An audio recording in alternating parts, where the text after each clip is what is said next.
Okay, perfect. All right, so this is going to be elimination method, just for the video that obviously don't know what we're talking about. We're solving this system of equations using the elimination method. And this is the second problem we've done on this.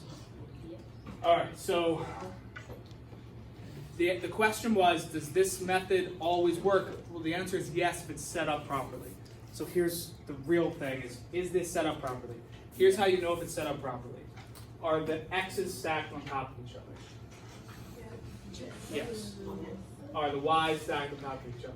Yes. Are the equals stacked on top of each other? Yes. And are the constants stacked on top of each other? Yes. If all of those things are stacked on top of each other in the same order, then you can use elimination. All right, now the second tier to this is, this only works if these are the same number and the opposite signs. So do you see here how if we combine this, these aren't going to cancel, but these will? Yeah. Now what happens if both of these don't cancel? Well, then you're gonna end up adding the two equations and you'll end up with an x and a y, and that's not gonna get you anywhere. So there is a way to get it in the correct form, Katie, but I'm not gonna show you that yet. First I want you to just be able to do this step, okay? All right, so let's solve this using elimination. So we see that these four x's are the same coefficient opposite signs, so they're ready to cancel. We're going to literally just draw a line, add these two equations. My four x's are going to cancel, which leaves me with negative 2y plus 4y, which is 2y, and then the equals, and then negative 1 plus negative 2? Negative 3. Negative 3. Okay. All right, and then we divide and we get Negative 1.5. y equals negative 1.5. All right, at this point, you're halfway done with the equation or the system. What do we need to do now? Plug it in. All right, first of all, where does 1.5 go in this blank? The second. Second spot, the y spot. Okay, now we plug it in.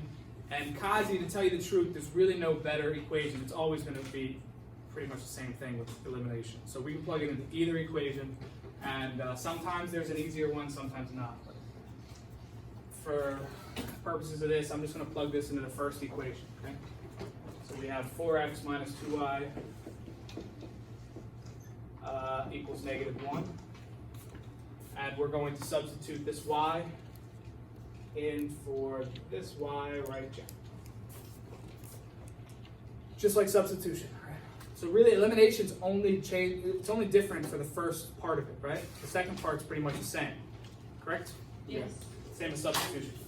All right, so this becomes 4x minus 2 times negative 1.5 equals negative 1, and then we solve normally. Now our y's gone, so we're ready to go. We distribute we multiply these, and negative 2 times negative 1.5 is positive 3. And then we subtract 3 and divide by 4, right? I know I'm moving fast. But I feel like I'm moving appropriate speed for you guys. How am I doing? Am I moving too fast? No, you're good. You're good. Good? All right. This is the stuff that we're pretty familiar with. It's just organizing it that, we got to practice. Right? All right, so divide by 4 and we get? Negative 1. Negative 1. Which goes here. So our solution is, how many solutions do I have? 1. Very good. And what is my solution? It is the coordinate negative 1, negative 1.5. Very good. All right.